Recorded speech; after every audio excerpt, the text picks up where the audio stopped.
Good morning students.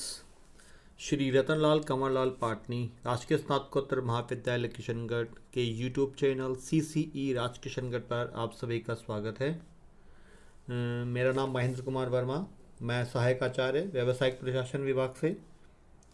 Students, आज हम BCom part second business management के paper second fundamental of entrepreneurship उद्यमिता के आधारभूत तत्व में आज जो हमारा वीडियो लेक्चर है वो है उद्यमी या व्यवसायी या व्यवसाय का सामाजिक उत्तरदायित्व, यानी कि सोशल रेस्पॉन्सिबिलिटीज ऑफ एंटरप्रेन्योर और बिजनेस की एक व्यवसाय का या एक उद्यमी का समाज के प्रति क्या उत्तरदायित्व है। स्टूडेंट्स, अगर हम बात करें तो ये सार्वभौमिक सत्य है कि अधिकार दायित्वों की जननी है, यानी कि जब आपके पास में कुछ अधिकार आते हैं तो अधिकारों के साथ साथ कुछ दायित्व भी आपके साथ में आ जाते हैं। समाज ने उद्यमी को व्यवसाय करने का अधिकार प्रदान किया है। फलतः उद्यमी के भी कुछ दायित्व स्वतः ही उत्पन्न हो जाते हैं। जैसे कि हम कह सकते हैं, दायित्वों का अटल नियम यह भी है कि जब कोई व्यक्ति अपने दायित्वों से दूर भागता है तो धीरे धीरे उसके अधिकार भी कम होते चले जाते हैं। अब अगर हम इसकी परिभाषाओं की बात करें कि सामाजिक दायित्व का अर्थ एवं परिभाषाएं क्या क्या है, तो सामाजिक दायित्व की जो विचारधारा का जन्म है वो 1950 यानी 1950 के दशक में हुआ माना जाता है। तब से आज तक लगभग 4 दशकों की लंबी अवधि 5 दशकों की लंबी अवधि बीत चुकी है। इस अवधि में संपूर्ण संसार में अनेक परिवर्तन हुए हैं। सामाजिक दायित्व का अर्थ भी बदला और विस्तृत हुआ है। अब अगर हम बात करें सामाजिक दायित्व का अर्थ एवं परिभाषा की, तो सबसे पहली जो परिभाषा यहाँ पे हमने दर्शाई है या हमने हमारे इस वीडियो लेक्चर में शामिल की है वो है कुंटस तथा और डोनेल के अनुसार। तो कुंटस तथा और डोनेल ने थोड़ा विस्तृत दृष्टिकोण अपनाते हुए सामाजिक दायित्व को समझाया है। उनके अनुसार सामाजिक दायित्व अपने स्वयं के हितों के लिए कार्य करने वाले प्रत्येक व्यक्ति का दायित्व है। वह आश्वस्त हो कि उसके कार्यों से अन्य लोगों के न्यायोचित हितों का अतिक्रमण न हो, यानी कि वह जो भी कार्य करे अन्य लोगों के जो न्यायोचित हित हैं, जो उसके जनता के या उसके जो स्टेक होल्डर्स हैं उनके जो भी हित हैं उनका अतिक्रमण ना हो। दूसरी परिभाषा की हम बात करें तो बोवेन के अनुसार बोवेन ने संभवतः सामाजिक दायित्व के सिद्धांत को सर्वप्रथम सही ढंग से परिभाषित किया है। उन्होंने इस विचार को गहन अर्थ में समझा है। उनके अनुसार अगर हम बात करें तो व्यवसाय के सामाजिक दायित्व से तात्पर्य उन नीतियों को लागू करना, उन निर्णयों को लेना या उन कार्यों को करना है जो हमारे समाज के मूल्यों एवं उद्देश्यों के लिए वांछनीय हैं। यानी कि ऐसे कार्य जो समाज के हित के लिए हों, समाज के मूल्यों उद्देश्यों के लिए वांछनीय हो, यानी कि समाज के लिए ये जो भी कार्य हैं वो आवश्यक हैं। ऐसी नीतियों को लागू करना व्यवसाय या उद्यम की तरफ से। थर्ड जो परिभाषा है वो है पीटर एफ ड्रकर के अनुसार। तो पीटर एफ ड्रकर ने सामाजिक दायित्व के सिद्धांत को बहुत अधिक गहराई से समझा है। उनके अनुसार सामाजिक दायित्व से आशय व्यवसायियों द्वारा यह विचार करना है कि क्या उनकी गतिविधि जन कल्याण, समाज की बुनियादी मान्यताओं के विकास तथा समाज की स्थिरता, शक्ति एवं एकता में अभिवृद्धि करती है। यानी कि समाज की जो भी गतिविधि हो वो जन कल्याणकारी हो, समाज को की बुनियाद को मजबूत करने वाली हो, उसकी मान्यताओं के विकास करने वाली हो और समाज की स्थिरता, शक्ति एवं एकता में अभिवृद्धि करती हो। ये सभी जो बातें हैं वो समाज के हितों को ध्यान में रखकर ही इन्होंने, जो भी ये विद्वान है, इन्होंने कही है। उन्होंने अपने केंद्र बिंदु में समाज को रखा है, समाज के कल्याण को रखा है, उनके न्यायोचित हितों को रखा है। अगर अब हम निष्कर्ष रूप में अगर हम बात करें तो निष्कर्ष रूप में हम ये कह सकते हैं कि सामाजिक दायित्व की विचारधारा एक ऐसी विचारधारा है जो व्यवसाय से प्रत्यक्ष या अप्रत्यक्ष रूप से संबंधित विभिन्न वर्गों के प्रति उद्यमी व्यवसाय के दायित्वों की व्याख्या करती है तथा उद्यमियों को ऐसे निर्णय लेने, ऐसी नीतियाँ बनाने तथा ऐसे कार्य करने की प्रेरणा देती है जिनसे लोगों के जीवन की किस्म तथा समाज कल्याण में अभिवृद्धि हो सके। अगर हम इसकी सामाजिक उत्तरदायित्व की विचारधारा की विशेषताओं की बात करें तो सामाजिक दायित्व की विचारधारा को स्पष्ट रूप से समझने के लिए इसकी कुछ विशेषताओं का अध्ययन भी हमें करना है। जिससे इसमें पहला जो विशेषता का पॉइंट है वो है उद्यमी के दायित्वों की व्याख्या।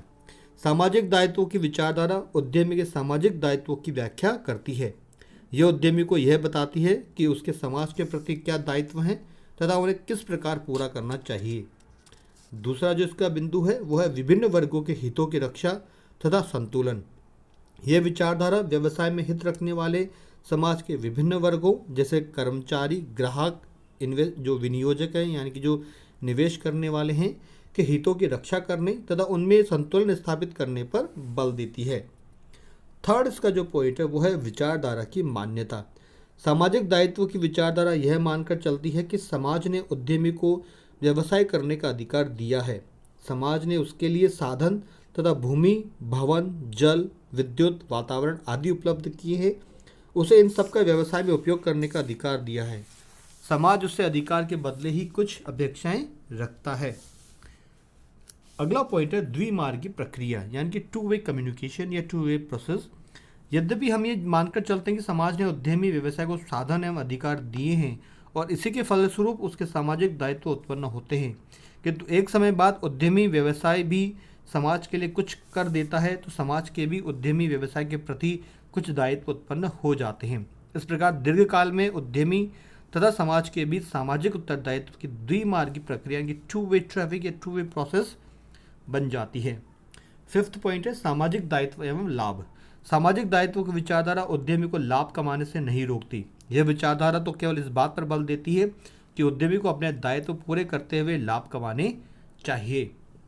नेक्स्ट पॉइंट है सामाजिक हित प्रधान निर्णय। सामाजिक दायित्व की विचारधारा उद्यमी को सामाजिक हित प्रधान निर्णय लेने के लिए प्रेरणा देती है।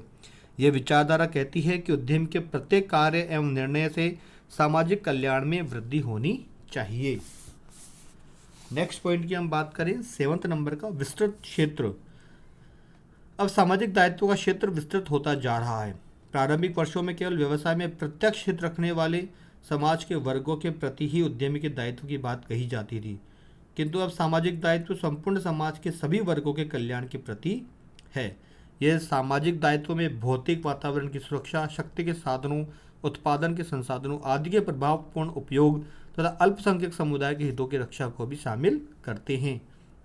नेक्स्ट पॉइंट है सतत प्रक्रिया। यह विचारधारा सामाजिक दायित्व को उद्यमी की सतत प्रक्रिया मानती है। इसे उद्यमी की दैनिक क्रियाओं का अंग माना जाता है। अतः किसी विशेष दिन या अवसर पर सामाजिक दायित्व को पूरा करने से इस विचारधारा का उद्देश्य पूरा नहीं होता। इसे उद्यमी के दैनिक जीवन का अंग बनाना आवश्यक है। नेक्स्ट पॉइंट है सामाजिक छवि यानी कि सोशल इमेज। सामाजिक दायित्व की विचारधारा को अपनाने से प्रत्येक उद्यमी संस्था की सामाजिक छवि बनती है। कई संस्थाएं सामाजिक छवि बनाने के लिए अपने सामाजिक कार्यकलापों का विज्ञापन भी करती है। अभी हाल ही के वर्षों में आपने टाटा स्टील, कोल इंडिया आदि कंपनियों को देखा होगा जो अपने सोशल इमेज के रूप में भी बहुत कार्य करती है। विदेशों में भी ऐसा बहुत सा काम किया जाता है। नेक्स्ट पॉइंट है सामाजिक मूल्यों की रक्षा। सामाजिक दायित्व की विचारधारा समाज के पारंपरिक मूल्यों की रक्षा करने में महत्वपूर्ण रूप से योगदान देती है। 11वां पॉइंट है सफलता का आधार। वर्तमान में यह विचारधारा प्रत्येक उद्यमी की सफलता का आधार बनती जा रही है। इसे अपनाए बिना उद्यमी का भविष्य नहीं है। 12वां पॉइंट है सर्वव्यापी विचारधारा। सामाजिक दायित्व की विचारधारा सर्वव्यापी है यानी कि यूनिवर्सल है। ये सभी लोगों, संगठनों पर लागू होती है। ये सभी देशों के सभी उद्यमियों पर समान रूप से लागू होती है। नेक्स्ट पॉइंट है समाज की आकांक्षाओं की पूर्ति। यह विचारधारा उद्यमियों से यह अपेक्षा करती है कि वे समाज की आकांक्षाओं या आशाओं को समझेंगे तथा उनकी पूर्ति में योगदान देंगे। नेक्स्ट पॉइंट है विनाशकारी कार्यों को रोकने की प्रेरणा। यह विचारधारा उद्यमियों को विनाश कार्य करने से रोकती है।